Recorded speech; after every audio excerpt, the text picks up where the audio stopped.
Dar neseniai Marijampolės miesto centre esančio poezijos parko infrastruktūra buvo pasenusi.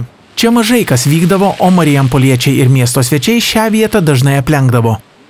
Parkas buvo nejaukus, nesaugus, prisėsti nebuvo kur, o dabar tai čia yra pasaka šitas mūsų parkas, ne tas žodis. Pavaikščioti, atsisėsti gali, pasportuoti ir net laisvalaikį praleisti prie įvairios muzikos. Kitoj parko dalyje vyksta mūsų savivaldybės meno saviklos kolektyvų pasirodymai.